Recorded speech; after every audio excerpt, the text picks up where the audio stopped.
Muy buenas a todos muchachos, bienvenidos y me complace informarles que hay no VTuber, jueputa, mira esa belleza. Me demoré editándola pues un ratico, pero al final sí salió. Y gente, volvemos con las reacciones de, oh, las más genéricas que existen, pero al final del día, reacciones.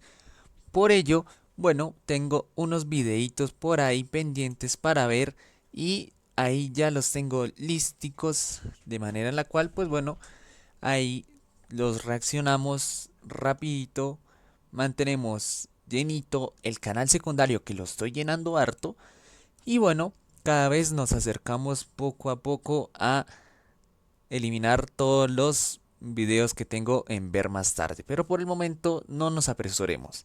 Vamos de una con la primera reacción, que es 10 Heel Turns que estaban justificados.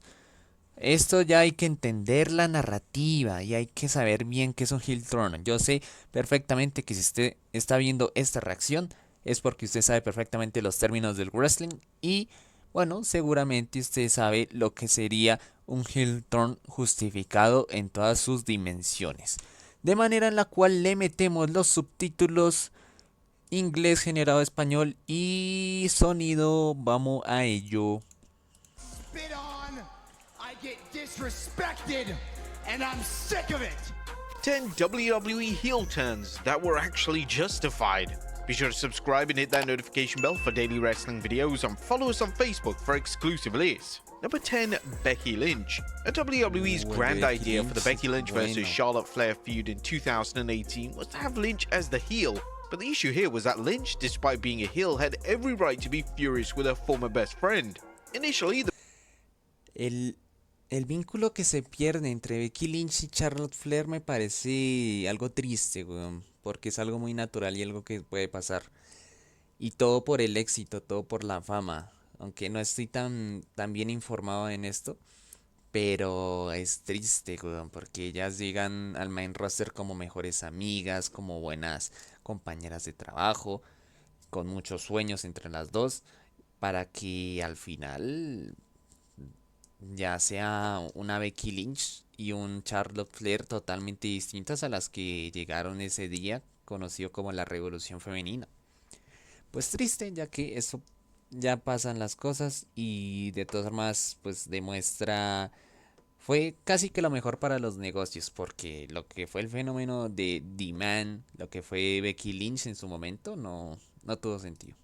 the match set for SummerSlam in 2018 was Lynch vs. Carmella for the SmackDown Women's title. However, Flair was inserted into the match and this naturally caused a rift. In the match itself, Lynch was seconds away from winning the title before Flair decided to take advantage and win the match herself. Lynch snapped after the match and she received a thunderous pop as her actions. Ese pop fue de los mejores que he visto, o sea, de los mejores que he visto en torno a femenino, obviamente, porque pues masculino no, muy difícil competir. Were somewhat warranted. WWE tried and tried to get the fans to boo Lynch, but the more promos Lynch cut, the more her motivations made sense. And eventually, after a few months, Lynch became arguably the most over name in the entire company.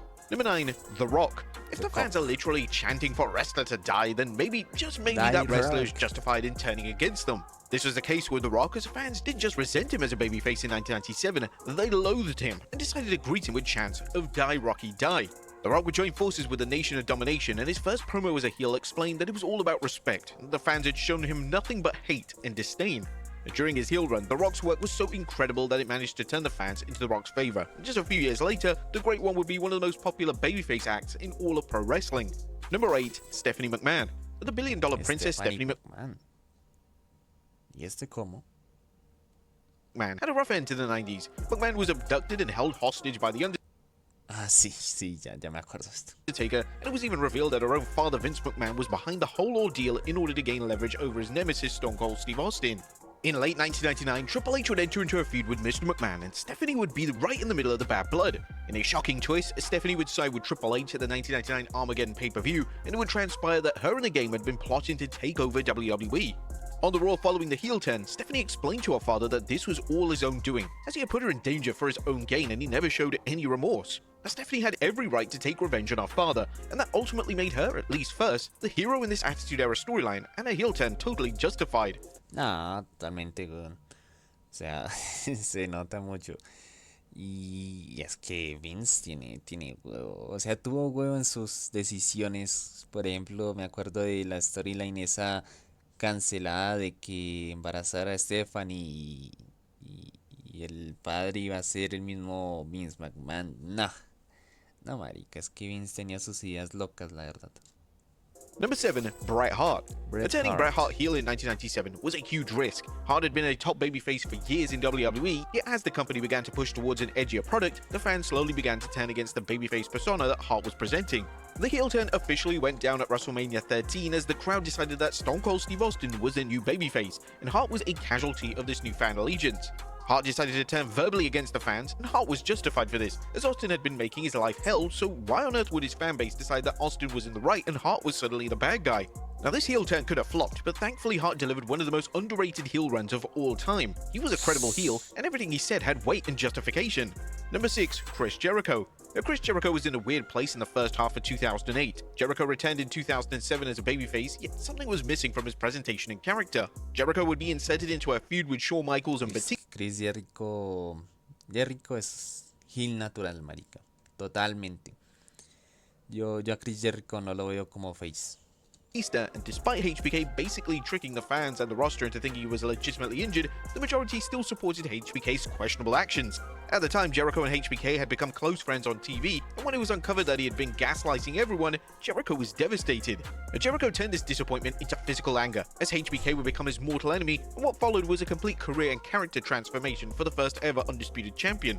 Jericho would begin to cut slow, intricate promos, and he would even wear a dark suit to showcase that the Jericho of old was no more, and this was a new version of Jericho that we're all witnessing. Number 5, CM Punk. The fans of CM Punk in 2012 were incredibly critical of his booking, and rightly so. Punk was the reigning WWE champion, yet he would often play second fiddle to John Cena, which completely devalued Punk on what was supposed to be the top prize in WWE. Punk would never main event pay-per-views, and WWE would always favor Cena over Punk. This even occurred when Punk vs Daniel Bryan at Over the Limit show couldn't main event over a Raw-worthy Cena vs John Laurinaitis match. Marica, es que... Uy, ese buqueo de mierda que se mandaban también. ¿Cómo van a poner a main event John Cena, John Laurinaitis? John Cena es severo luchador, pero marica, ese man que... In the summer of 2012, specifically Raw's 1000th episode, Punk decided that now was the time to take center stage. He'd lay out The Rock on Raw, and his justification was that he wasn't being respected by the company, and it was hard to disagree. Punk and Cena would then rekindle their feud, and as always, the two created utter magic and produced some of the most celebrated matches of the respective era. Number 4, Bayley. Bayley's main roster run didn't get off to the best of starts. Vince McMahon struggled with her babyface presentation, and it didn't take long for the fans to begin to turn on her completely. In 2019, it was decided that now it was a time to try Bayley as a heel. This was a long time coming, and it was badly needed to save Bayley's run on the main roster.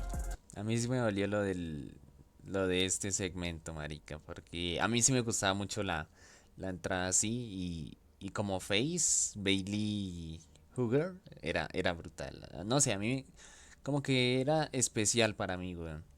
Pero bueno, ya es difícil que la traigan de vuelta, y ahorita Bayley es face, pero su personaje de Hooger no lo han vuelto a traer, y yo creo que ya sé qué hace. Bayley would justify the heel turn by saying that she was simply siding with her best friend Sasha Banks, and this was an interesting approach to take with a heel turn, as both characters were wrestlers who felt justified by their actions. The former WWE Women's Champion would explain the heel turn during an interview with Fox 5 Atlanta. Nothing's changed. I know a lot of people are asking about my actions lately, but do you have a best friend? Would you do anything for your best friend? That's what I've been doing. Sasha Banks is literally my best friend, the best person I've ever met in my whole life, and I would do anything for her. And if anybody has a problem with her, I just have to be there for her and be by her side. And that's all I'm doing. I'm a champion. Kids look up to me. I'm a role model. Additionally, a babyface that fans are actively turning against usually have a solid reason for changing their attitude towards the audience, and this was most definitely the case here. Number 3, Lita. Now in 2005, WWE decided to take Lita's character in a brand new direction. Lita would join forces with Edge, and together the two would run rampant over the Raw brand. To get to this angle, WWE would have Lita turn heel, and this meant that she was going to have to turn on her demented husband Kane. Although Kane had done a number of illegal and disgusting things to Lita in 2005, they were somehow on good terms, and it was almost as if Lita had forgiven all the sinister acts. However, when Lita cost Kane's match against Edge, it was revealed that Lita was waiting for the perfect moment to strike. WWE tried to paint Lita as the villain in the story, but it really didn't work. Lita managed to get extremely over as a heel, but this was mainly down to a real-life affair with Edge, as Lita would cheat on Matt Hardy, and when this became public knowledge, Lita became public enemy #1. Y es que todo lo que es ese triángulo amoroso y todo lo que... Y eso me gusta que lo destaque. Lo de haberse hecho el enemigo público por lo que le hicieron a Matt Hardy y todo eso, pues obviamente hay que aprovecharlo para... ¿Para qué? Para hacer la heel también ¿en qué? En la empresa. Por ejemplo, lo mismo con Cody Rhodes y La Roca el año pasado. O sea, La Roca era babyface, pero después de que, por así decirlo, cagaran a Cody, y empezó a ser odiado. Entonces, pues, te están odiando, tienes que volverte heel. Rápido, tenemos que aprovechar el movimiento. Number 2, Kevin Owens.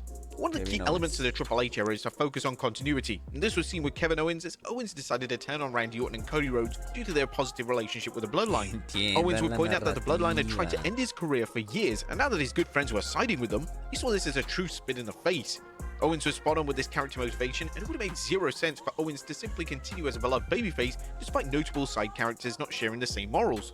WWE handled the Owens heel turn to perfection as the babyface characters, such as Rhodes, were able to logically justify whether they decide to side with the Bloodline, and this allowed the fans to decide who was right with their reasoning, which was always a good place to be in terms of wrestling storytelling.